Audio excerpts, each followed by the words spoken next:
A esposa de um deputado estadual é assassinada brutalmente. Um pouco mais de um ano depois, o principal suspeito da polícia, o marido, também é assassinado durante uma transmissão ao vivo numa rádio da sua cidade natal. A família Kliman é o nosso episódio de hoje.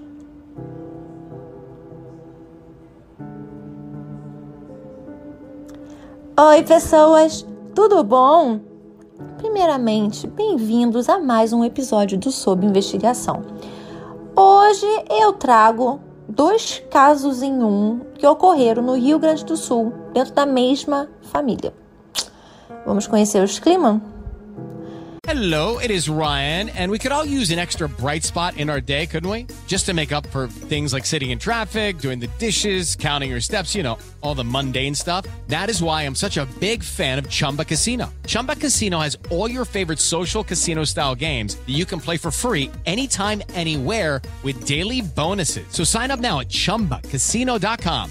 That's ChumbaCasino.com. Sponsored by Chumba Casino. No purchase necessary. VGW Group. Void where prohibited by law. 18+. Terms and conditions apply.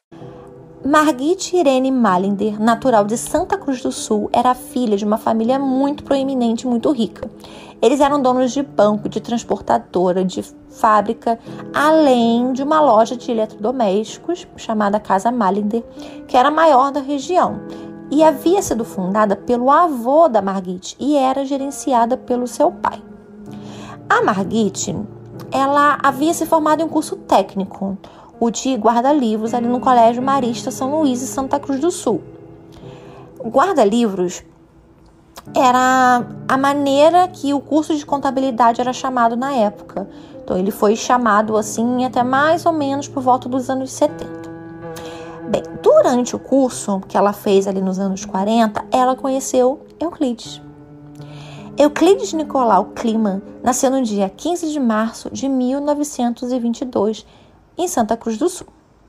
Ele era filho de Francisca Josefa Etges e João Nicolau Kliman, empresário do ramo de beneficiamento de fumo.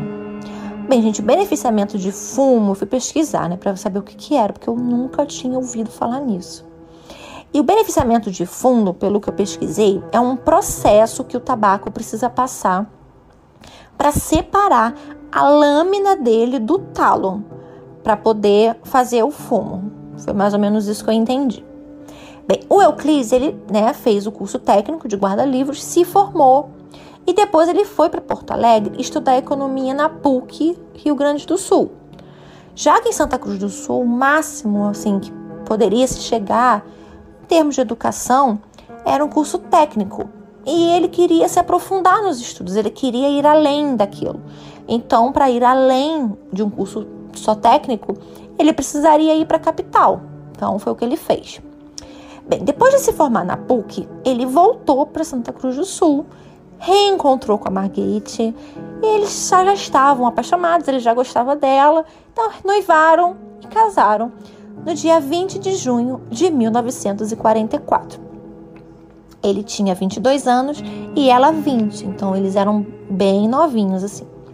O Euclides, ele foi um dos fundadores do Esporte Clube Corinthians de Santa Cruz do Sul, Ele assumiu a diretoria do clube e aí dentro do clube ele começou a promover a prática do basquete, a prática de vôlei, algumas atividades esportivas.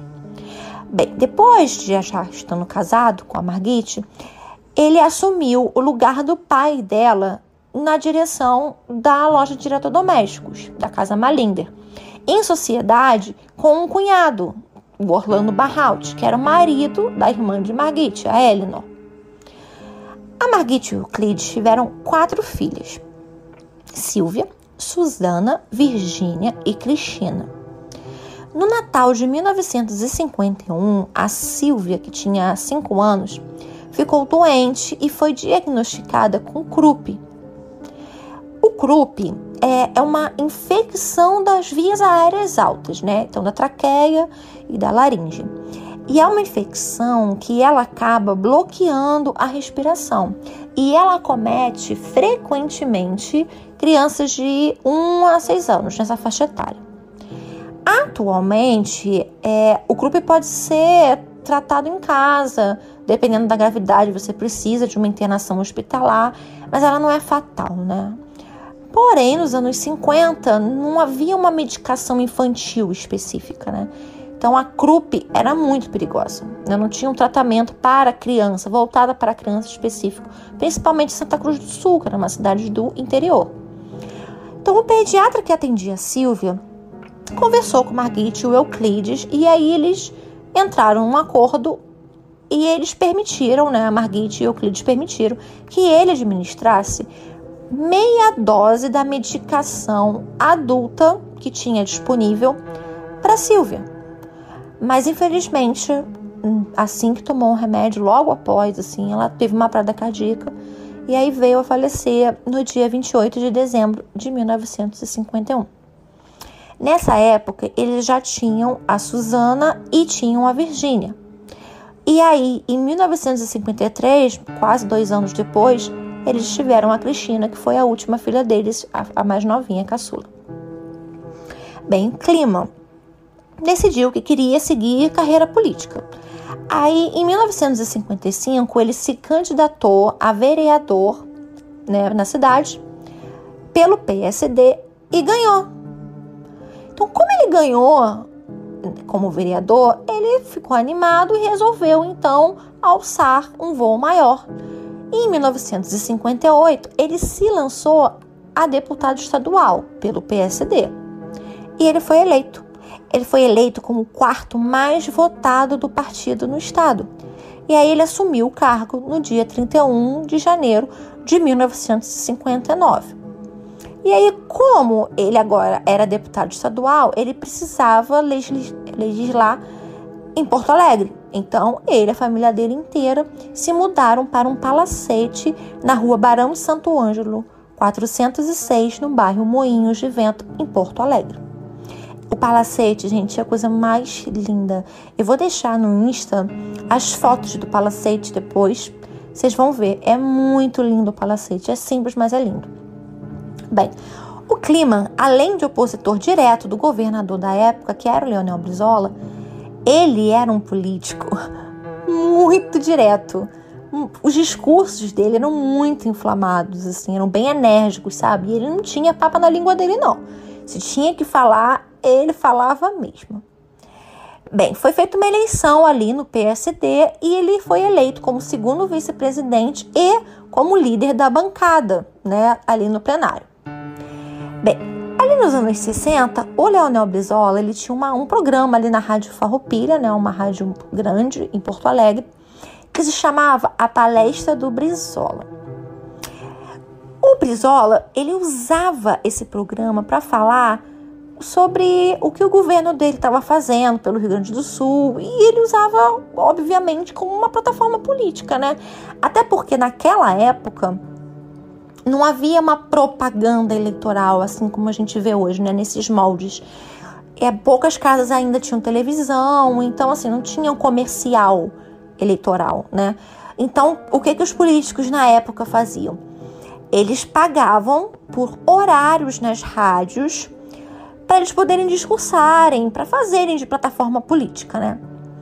Lembrando que, isso é muito importante, que nessa época estava rolando uma campanha da legalidade a favor da sucessão do João Goulart para a presidência da República.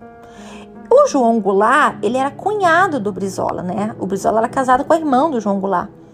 Então, assim que teve a renúncia do Jânio Quadros, né, pelas forças ocultas, que até hoje não sabemos qual é, tinha, assim, acabado de acontecer, foi ali por volta de 1961. Então, como o Leonel Brizola resolveu assumir essa campanha da legalidade, né, então o cenário político no Rio Grande do Sul estava muito inflamado, né, e, aliás, como foi durante muitos anos, né. O povo gaúcho, os gaúchos, ele tem historicamente uma ligação muito forte com guerra e política, né? Quem, por exemplo, já leu, tem uma coletânea do Érico Veríssimo chamada O Tempo e o Vento. Então, quem já leu, e, gente, eu super indico vocês lerem. porque são 7 livros, mas são muito maravilhosos. Existe, inclusive, um filme, né, que até o Tiago Lacerda, ele faz o Capitão Rodrigo. É um livro muito maravilhoso. Até mesmo no filme você consegue ver, mais ou menos, sobre como eram os gaúchos naquela época, assim, em relação à guerra e política, sabe? Então, assim, a política sempre esteve muito presente na história do Rio Grande do Sul, sabe? Na formação do estado do Rio Grande do Sul e na persona mesmo, assim, do gaúcho, sabe? Então, ali, em um determinado dia lá no programa, o Leonel resolveu lançar a candidatura do Egídio Micaelsen, que era do PTB, para governador do estado. Daí, meu Deus, bem gaúcho. Daí, gaúcho adoro falar daí, bem gaúcho. Um assessor do candidato de oposição, que era o Wildo Meneghetti, fez também um programa. Resolveu também contratar um horário numa rádio e também fazer um programa. E aí ele nomeou o programa nada mais, nada menos como Palestra do João. Por que Palestra do João, né? O João, na verdade, não era ninguém. Ele foi lançado como um programa de um anônimo, de alguém que ninguém sabia quem era, sabe? Alguém que ficava nas sombras escondido. E esse programa era uma paródia do programa que era do Brizola, né? Que passava na Rádio Farroupilha. E era um meio também de, além de dar aquela zoada no Brizola, também responder ao programa dele. Então, o que o Brizola falava lá, eles retrucavam no programa deles, sabe? Então, aí o programa da Palestra do João começou a receber um monte de ameaça, né? Porque, afinal de contas, era um programa de zoação, para poder contra-argumentar. Muita gente não gostou do tom do programa e começou a mandar um monte de ameaça para a rádio. Como Euclides era da oposição ao governador, ele também gostava de um fogo no parquinho, né? Pra gente poder colocar aqui um pouquinho de Big Brother na conversa. Então ele resolveu denunciar, numa sessão no plenário, as ameaças que o programa do João estava recebendo. E, inclusive, no dia, vários deputados da situação, né, a favor do Leonel Brizola, discutiram com o Clima naquele dia, alegando que, já que o programa era de alguém desconhecido, como poderia alguém que ninguém sabia quem era ser ameaçado? Então, se não existia uma pessoa específica por trás, ou ninguém fazendo o programa, também não tinha ameaça. Porque uma pessoa que não existe não poderia ser ameaçada por nada. Então, se não tem ninguém, se é um anônimo, também não existe ameaça. Aí no dia 19 de junho de 62, o jornal Correio do Povo resolveu colocar uma manchete no jornal daquele dia, uma lista com os nomes das pessoas que estariam por trás do programa Palestra do João. E adivinha? Sim, queridos, o nome do Euclides era um desses. Ele estava bem lá na lista com letras garrafais. Então isso causou um baita de um climão, porque ele estava lá defendendo uma pessoa anônima, e aí logo depois descobrem que o anônimo era ele. Então ficou aquele clima. No dia seguinte, no dia 20 de junho, era o aniversário de 18 anos do casamento de Margaret e Euclides. E eles haviam combinado de almoçarem juntos e à noite viajarem para Santa Cruz do Sul, que era uma coisa muito comum entre eles. Eles tinham esse costume de ficar indo e voltando de Porto Alegre para Santa Cruz do Sul, de Santa Cruz do Sul para Porto Alegre, né? Eles se dividiam entre as duas cidades. Afinal de contas, a família da Margit moravam ainda em Santa Cruz do Sul, os amigos dele estavam lá. Então eles faziam muito esse trajeto, essa viagem, que demora acho que mais ou menos quase 2 horas de viagem, mais ou menos. Então eles faziam muito esse trajeto. Então naquele dia, no dia 20, eles almoçaram no restaurante Adega Espanhola, que ficava ali bem perto do palacete, onde eles moravam, ali na Barão de Santo Ângelo. Após o almoço, eles foram para casa. À tarde, o Euclides foi para o plenário, mas a sessão havia sido suspensa. Aí começou a chover, assim, torrencialmente. Aí o Euclides liga para casa para desmarcar a viagem da noite para o dia 21. devido à chuva, né? Como estava chovendo muito, ele ficou com medo, né? Achou perigoso, resolveu ir no outro dia. Mas ele ficou ligando, Margit não atendeu, ninguém atendeu. Mas, né, como eles tinham combinado, né, de ir para uma casa da sobrinha dela, né? Ela tinha combinado que ia dar uma passada na casa da sobrinha. Ele não ficou preocupado, que ele imaginou, bem, talvez ela tá se arrumando, ou talvez ela tá limpando alguma coisa, então não achou nada estranho. Bem, já estava combinado há alguns dias eles irem jantar na casa do irmão de Euclides, o João Lauro, que era empresário do ramo farmacêutico. Então, naquele dia ali, né? Então, Euclides, né, conforme ele tinha combinado já com a Margit, passou na casa da sobrinha dela, da Irma, 6h30, que era o horário que eles tinham combinado, que ele iria passar lá, na casa da Irma, e de lá eles iam para a casa do João Lauro. Mas ele chegou lá e a Margit não estava. Então, o que ele imaginou? Bem, tá chovendo muito, talvez então, em vez de ela vir para cá e ficar me esperando, talvez ela foi direto para a casa do João Lauro. Então, vou para lá. Como a casa deles, né, do Euclides e da Margit, era no caminho entre a casa da Irma e a casa do João Lauro, ele resolveu passar em casa, assim, só para conferir, né? Aí ele parou na frente da casa deles e estava tudo apagado, todas as luzes apagadas. O que era uma coisa incomum quando a Margit estava em casa, porque geralmente ela estando em casa, ela deixava a luz acesa. Como estava apagada, ele imaginou, bem, realmente ela não está. Ela saiu mais cedo, antes de anoitecer, ela não ligou a luz. Bem, mesmo assim, ele ainda ficou ali, buzinando, esperou um pouquinho, mas ninguém saiu. As filhas do casal, as 3 meninas, elas tinham ido num cinema de rua que tinha ali na região a assistir um filme com a governanta. Então, justamente para deixar os dois sozinhos naquela noite, porque era o aniversário de casamento deles. Então, eles queriam dar uma namorada, queriam um pouquinho de privacidade. Então, a governanta saiu com as crianças. Bem, o Euclides, então, vai para a casa do irmão dele. Só que ele chega na casa do irmão dele e ele descobre que a Margit não está lá. O irmão dele tinha ido num bar ali perto para assistir um jogo de futebol, né, na televisão do bar, e só tinha a cunhada dele em casa. Então, como ele já estava lá, ele resolveu ligar de novo para casa, mas ninguém atendeu. Então, o Euclides vai ao encontro do irmão dele, vai até o bar onde o irmão tá, que era bem pertinho ali da casa dele. Como estava chovendo muito, acabou que o carro do Euclides aquaplanou e bateu num carro que estava ali parado na rua.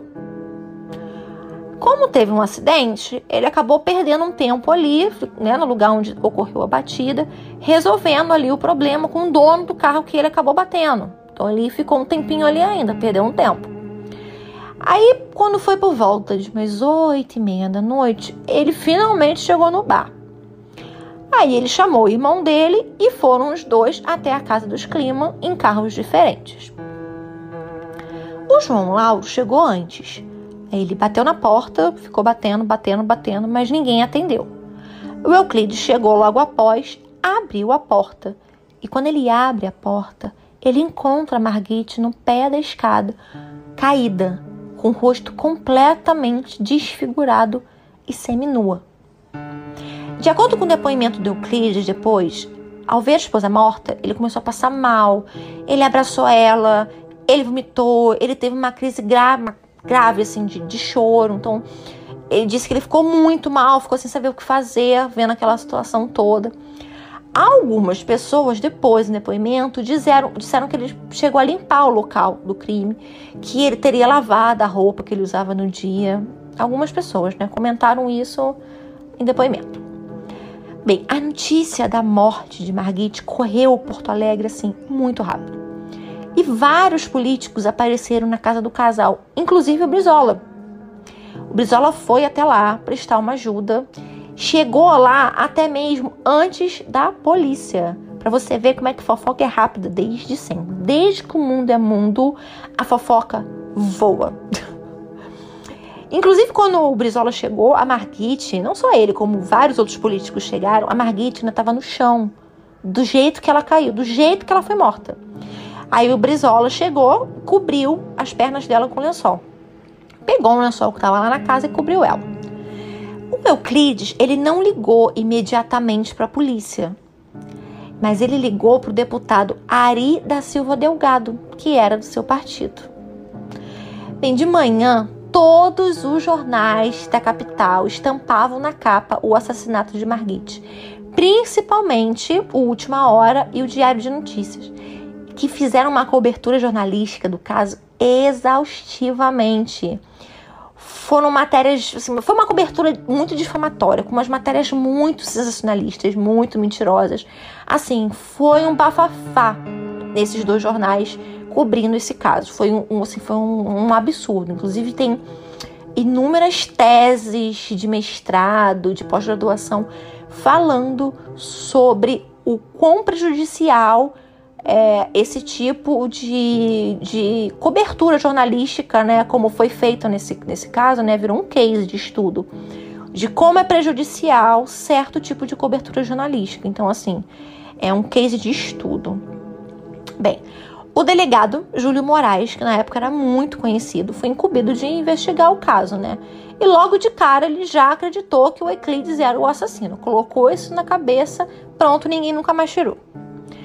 A autópsia da Margit foi muito mal feita. Muito mal feita. Foi muito. Uma coisa assim que raramente eu vi acontecer.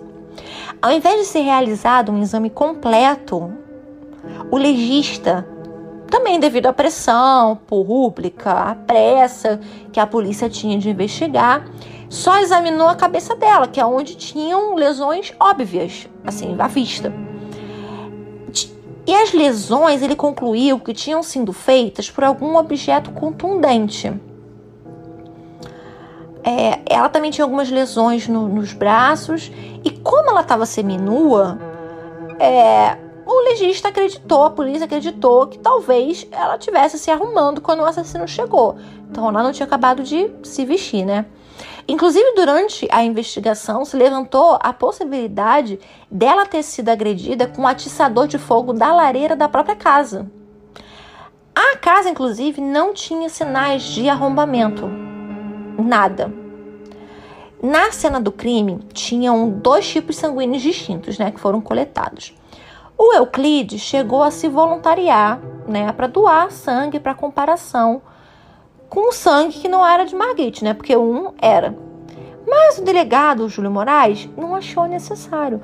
Por quê? Porque ele tinha certeza de que o marido era culpado, né? Então ele só estava tentando provar a teoria dele. E como o álibi de Euclides, né, na hora da provável morte, era estar com o irmão, para ele era um álibi muito fraco, o que só corroborava o fato de que ele era o culpado. Inclusive, os investigadores que acreditaram na inocência do Euclides e disseram abertamente que achavam que ele era inocente, foram afastados do caso, não ficaram. Então, assim, você vê que ele estava determinado na tese dele. Ele achava que ele não estava errado na tese dele.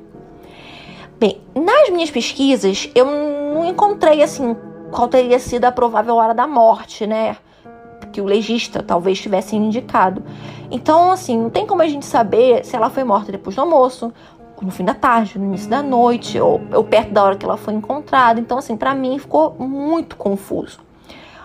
E se a gente tivesse essa informação, né, da hora aproximada, ajudaria muito a excluir ou não, né, sem sombra de dúvidas, se foi o Kliman que cometeu o assassinato ou não.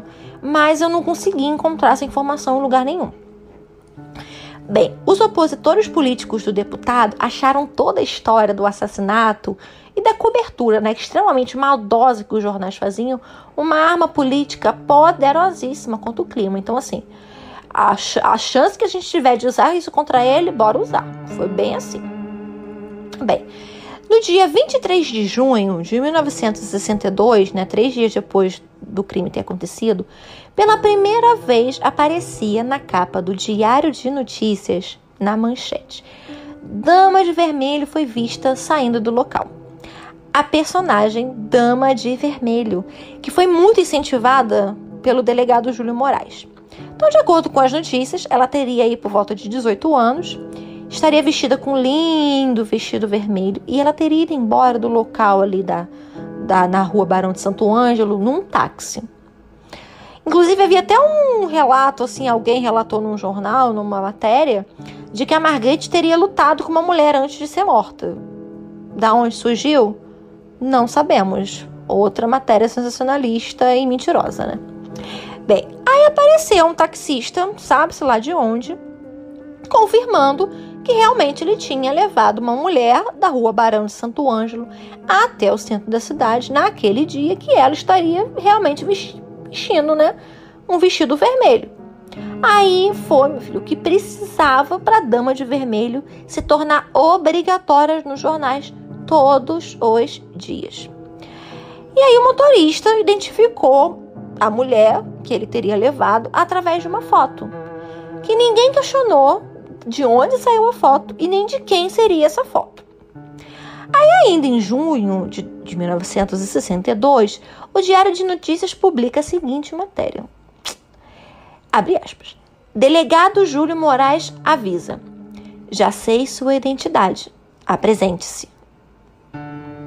Agora, se você já sabia quem era a tal Dama de Vermelho, por que você precisa avisar através de um jornal?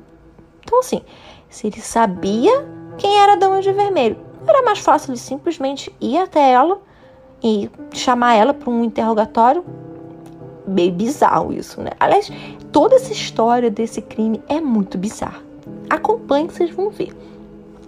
Bem, a polícia a princípio dizia que tinha 3 linhas investigativas. Tá, a princípio ela dizia, tá?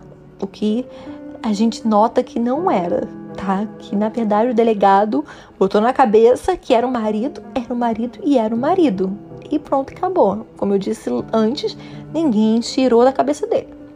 Então, assim, as 3 linhas investigativas seriam o quê? A do marido, que era o culpado, uma mulher, que seria a Dama de Vermelho, ou então um casal. Aí, em 25 de agosto de 62, uma ex-dançarina dali da cidade, da capital, de Porto Alegre, chamada Sandra Ribas, surge como a suposta Dama de Vermelho. E aí, ela é detida, né? Prendem ela. Bem, no mesmo dia da prisão, ela consegue um habeas corpus e é solta. Porém, nos jornais começou a surgir, a pipocar um monte de matéria, dizendo que Sandra teria um caso com Euclides, o que obviamente ambos negaram, já que não havia indício algum de que isso seria verdade, ou de sequer que eles se conheciam. Mas para os jornais foi assim, a cereja do bolo, tudo que eles precisavam. Então, era todo dia, todo santo dia, eles soltavam manchetes falando, né, notícias falando do suposto caso que eles teriam e teria sido o motivo do assassinato da Marguerite. Bem, a polícia convocou então o taxista que alegava lá ter levado a tal da Dama de Vermelho. E ele levou para uma cariação, para ele ver a Sandra. Ele viu a Sandra e afirmou que nunca tinha visto ela, não a conhecia. Então, ficou elas por elas. Bem, em 1963, o Euclides adquiriu 50 milhões de cruzeiros em apólice de seguro para pavimentar, fazer ali uma ligação do bairro de Arroio Grande com o centro de Santa Cruz, né? Inclusive, essa avenida, né, que foi pavimentada, posteriormente recebeu, né, hoje ela se chama Avenida Deputado Euclides Nicolau Kliman. Bem, o Euclides, né, como era de praxe na época, pagou, né, um espaço ali na rádio, né, da cidade, ali de Santa Cruz do Sul, e ele convidou os vereadores de Santa Cruz, né, todos, para um debate para discutir sobre a pavimentação, né? Então ele chamou todos os vereadores, porque estava tendo ali um conflito por causa desse dinheiro que ele tinha arrumado para fazer essa pavimentação. Então, como estava tendo uma discussão, ele convocou todo mundo e falou, vamos debater aqui na rádio ao vivo, para a população ouvir quais são os meus planos e tal. Bem, ele fez o convite, mas somente o vereador Floriano Peixoto Menezes, que era do partido do PTB, né, que era conhecido inclusive como Marechal, ele aceitou. Como somente o Marechal aceitou, o Euclides então desistiu do debate e resolveu usar o tempo, né, que ele já havia reservado para explicar o projeto para Arroio Grande. Como que seria feito, qual era o planejamento, bem, fazer a explicação do que ele queria fazer direitinho. O Floriano, quando ele soube que ele tinha cancelado o debate e ele ia só explicar o projeto, ele ia falar o que ele fez. Ele reservou, então, e pagou o espaço seguinte ao do Euclides na rádio. Então, por exemplo, se o Euclides reservou o horário de 1 às 2, ele foi lá e reservou o horário de 2 às 3. Bem, o clima discursou por mais ou menos 1 hora, né? Aí ele explicou o projeto da pavimentação e aproveitou para fazer aquela alfinetada no PTB. Ele terminou o discurso dele, acabou o tempo dele, e logo após ele terminar, o Marechal começou a hora dele e começou refutando tudo o que o Kliman tinha falado. Quando ele começou a citar a morte de Margit, o Euclides, que estava em outro estúdio e tinha acabado de ouvir que era o Marechal que estava falando, levanta e vai até aonde o Marechal estava falando ao vivo. O Marechal, né, o Floriano, que estava armado, atirou a queima-roupa em Euclides, que morreu na hora. O elemento que é ou foi, e os jornais devem ter para dizer, suspeito no caso agido por sua esposa. O deputado Kliman faz essas acusações.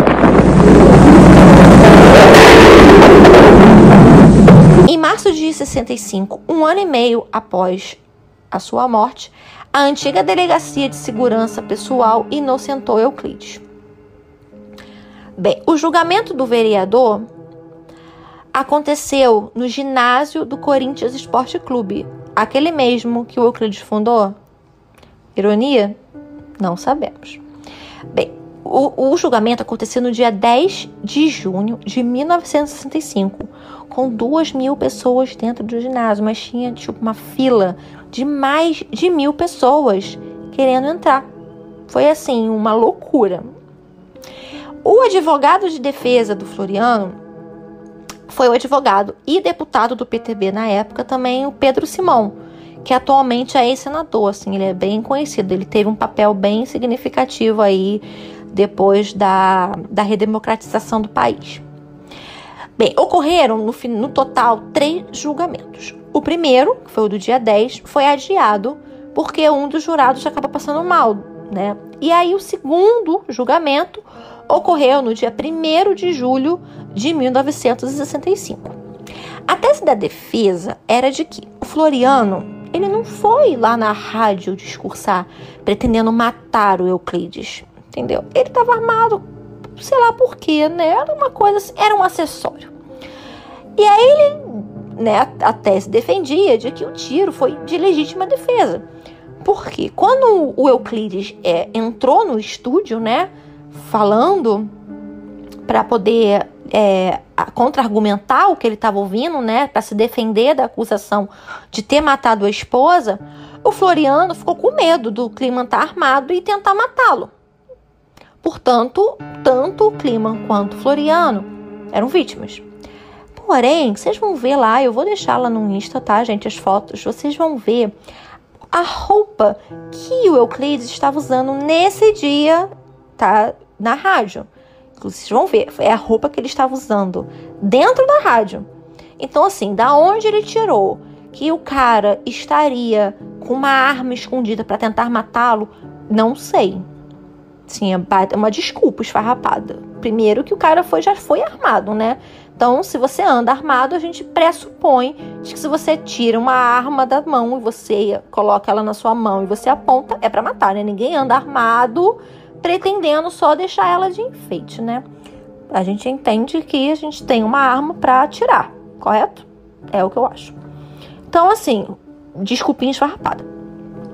Bem, nesse dia desse julgamento, o Pedro Simão colocou a gravação do ao vivo, né, da rádio, e todo o ginásio, assim, ficou no silêncio absoluto, ouvindo as últimas palavras do Euclides e o tiro que o matou. Porque, gente, passou ao vivo. Você tem noção?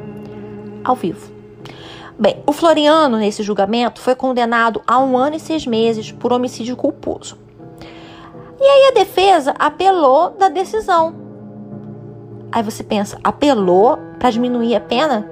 Não, eles apelaram para aumentar, porque eles acharam que 1 ano e 6 meses tinha sido muito pouco. Então, já que eles apelaram para aumentar a pena, foi marcado um terceiro julgamento, que foi o último. E aí esse julgamento aconteceu em dezembro de 1965. E aí nesse julgamento, o Floriano foi condenado a 6 anos e 6 meses. Mas, pasmem, o Floriano só cumpriu uma parte da pena, porque ele tinha bons antecedentes criminais. Então ele só ficou preso mesmo até o dia 14 de dezembro de 1966. Lembra que eu falei que o julgamento aconteceu em dezembro de 65? Então ele ficou 1 ano preso. Então assim, no fim, meio que não adiantou de nada pedir um novo julgamento. O cara acabou ficando menos tempo preso do que a primeira condenação dele de 1 ano e 6 meses. Então assim, pra que o novo julgamento? Vai se entender. Pra você ver como é que tudo nesse caso é estranho. Bem, o Floriano acabou depois se mudando para Santa Catarina e morreu em 8 de abril de 2004. O Pedro Simão, posteriormente, estudou o caso do assassinato de Margit e ele concluiu que o Kliman não havia matado a esposa dele, mas o culpado era o sobrinho. Luiz Fernando era filho de Júlia Kliman Kurt, irmã do Euclides. O Luiz Fernando, ele era problemático. Toda a família sabia disso, né? Ele tinha se envolvido com gangue, ele começou a usar droga, depois passou para drogas pesadas, ele assaltava casas e ele já tinha passagem, inclusive, pelos juizados de menores. Aparentemente, ele havia deixado uma calça com que pareciam ser manchas de sangue numa lavanderia próxima ali da casa dele. Sabendo quem ele era e tendo visto toda aquela cobertura medialística, explosiva, bombástica e caluniosa nos jornais, o dono da lavanderia ligou para a polícia. Mas, pasmem, de novo, a lavanderia, mesmo achando que o cara era culpado, mesmo denunciando ele, mesmo achando que na calça aquilo que estava manchado era sangue, lavou a calça mesmo assim. Ela não ligou para a polícia e falou, vem aqui pegar a calça. E nem a polícia falou, olha, segura a calça aí que a gente vai pegar como evidência. Não. Simplesmente o cara pegou, lavou a calça e foi isso. Acabou com as evidências que tinham na calça, né? Bem, o Luiz Fernando foi chamado e ele foi interrogado ali por mais ou menos uns 2 dias. O álibi do Luiz Fernando era o cartão de ponto do local em que ele trabalhava. Mas o cartão só tinha marcado a hora da entrada dele, não tinha de saída. Aí, o que deixava aí uma dúvida plausível, né? Porque se você entrou, você tem que sair. Se não tem horário de saída, aonde você estava? Entendeu? Bem, o advogado do Luiz Fernando conseguiu um habeas corpus e aí ele foi liberado. O que dizem que pode ter acontecido?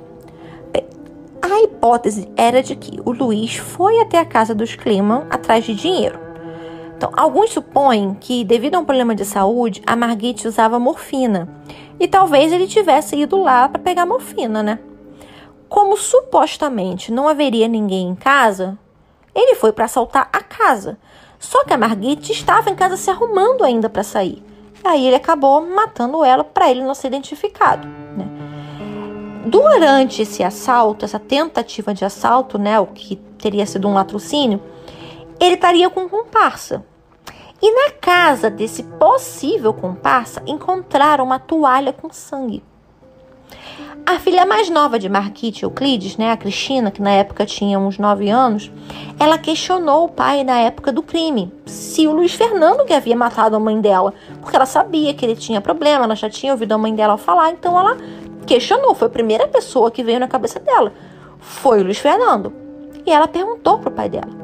E o Euclides mandou ela nunca mais falar sobre aquilo com ninguém, porque o Luiz Fernando era da família. Aí, por volta dos anos 70, ali em 76, o Luiz Fernando assediou uma mulher da família. E aí, depois de um tempo, ele chegou a procurar a Cristina e a Susana. Porque ele tinha ficado com raiva, que tinha saído várias matérias sobre ele. Então, as pessoas retratavam ele como um cara que era usuário de drogas, que era um problemático, que era um perdido. Então, ele foi atrás delas. E aí, ele ameaçou as duas. E aí, ele disse para as duas que ele tinha matado a mãe delas e que agora mataria uma delas. O Luiz Fernando, ele acabou vindo para o Rio de Janeiro e ele morreu num confronto com a polícia com um tiro na cabeça. Mas assim, a gente não conseguia assim, informações exatamente de onde que foi esse confronto e qual a razão, o que ele estaria fazendo para entrar do nada num confronto com a polícia. Apesar de que, né, ele já tinha um histórico de ter envolvido com gangue, de usar droga, de assaltar. Mas eu não conseguia assim, mais informações sobre por que ele acabou morrendo nesse confronto. Bem, o Diário de Notícias, ele fechou em 1969 e o Última Hora deu lugar ao Zero Hora, que existe até hoje, em 1964. A Susana, a filha mais velha do casal, cursou magistério na Fundação de Recursos Humanos. Hoje ela é viúva e mora em Porto Alegre. A Virgínia cursou letras francês na PUC e fez pós para tradutora. Aí ela se casou com um diplomata francês e em 1974 e foi para a Europa. Ela teve um problema, né? Eu não consegui descobrir exatamente qual foi esse problema, mas ela perdeu a audição em 1990. E hoje, assim, atualmente, ela vive em Montpellier, na França. A Cristina se formou em matemática na UFRGS e atualmente mora em Porto Alegre. É isso, gente. Esse é o caso. Gente, esse caso é uma incógnita pra mim. É uma incógnita. O primeiro caso, o assassinato da Margit, realmente é uma incógnita na minha cabeça. Não consigo saber. Não consigo me decidir no que eu acredito. Sabe? Eu acho que o comportamento do Euclides me causa dúvidas. E aí tem o Luiz Fernando. Então, não sei muito bem, assim, não tenho uma teoria formada na minha cabeça. Eu até acredito que tenha sido o Luiz Fernando, acho que tem mais chances, mas o comportamento do Euclides realmente eu achei bem estranho, isso de limpar a casa, não chamar logo a polícia, então, não sei, né? Mas me conta quem você acha que matou Margit Kliman. Se você acha que o comportamento do Euclides, né, limpar a cena, de não chamar logo a polícia, talvez indicasse que ele matou, me fala lá, comenta lá no Insta, gente, deixa seu comentário lá. E se foi o Luiz Fernando, né, se tivesse sido ele, o que você acha do Euclides saber acobertar, mesmo sabendo, né, que a mãe das suas 3 filhas havia sido brutalmente assassinada, né? Seria menos importante colocar na cadeia quem matou a mulher, a esposa dele, né, ou manchar o nome da família? Ou, sei lá, talvez você ache que tenha sido alguém muito próximo deles, né? Já que a casa não tinha sido arrombada, não tinha sido invadida. Então me contem o que vocês acham, o que vocês acreditam. Eu tendo a acreditar que tenha sido Luiz Fernando. Porém, o comportamento do Euclides também é um pouco estranho, confesso, né? Porque se você vê a sua esposa morta, a primeira coisa que você faz é ligar para a polícia, né? E se você acredita ou tem certeza de que foi o seu sobrinho... Gente, seu sobrinho matou a sua esposa, a mãe das suas filhas. Ele acabou de deixar 3 crianças pequenas, né? Acho que a mais velha na época tinha 15 anos. Então ele deixou 3 crianças órfãos de mãe. Por que acobertar? Então, não sei, esse caso é muito confuso. Infelizmente foi um caso muito mal investigado, porque o delegado colocou na cabeça de que ele era o culpado. Então, ele não se preocupou em preservar evidência, em fazer interrogatórios mais amplos. Ele não teve uma visão ampla, ele não foi imparcial. Então, isso também acaba prejudicando a visão que a gente tem, né, do caso. Então, não sei, eu tô na dúvida aí. E sem contar que, gente, pelo amor de Deus, o tempo de condenação que o Floriano pegou, o que foi isso? A gente precisou ficar presa 1 ano por uma morte a queima-roupa que muito claramente, pelo menos pra mim, foi proposital. Tipo, como assim, né? Muito bizarro. Bem, gente, me conta lá nos comentários, tá? Eu vou fazer um post, vou deixar todas as fotos. Tem foto do clima, tem do nas casal, redes sociais, tem foto do no casamento Instagram, deles, tem no do Twitter palacete. e no TikTok. Tem várias fotos, eu vou deixar lá, tá? E aí vocês vão lá. Por hoje foi comentem o que esse vocês acham. caso, foi essa história. Se vocês também estão que nem eu, não sabem assim, exatamente o que pode ter acontecido, não tem uma teoria certa. Se você acha que foi o Euclides, se você acha que foi o Luiz Fernando, se você acha que foi a Dama de Vermelho, você acreditou nela. Nos vemos daqui a uma semana. Não sei. Beijo. Me conta lá e a gente conversa lá, tá bom, gente?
Hey guys, it is Ryan. I'm not sure if you know this about me, but I'm a bit of a fun fanatic when I can. I like to work, but I like fun too. And now I can tell you about my favorite place to have fun. Chumba Casino. They have hundreds of social casino style games to choose from with new games released each week. You can play for free and each day brings a new chance to collect daily bonuses. So join me in the fun. Sign up now at ChumbaCasino.com. Sponsored by Chumba Casino. No purchase necessary. VGW Group. Void where prohibited by law. 18 plus. Terms and conditions apply.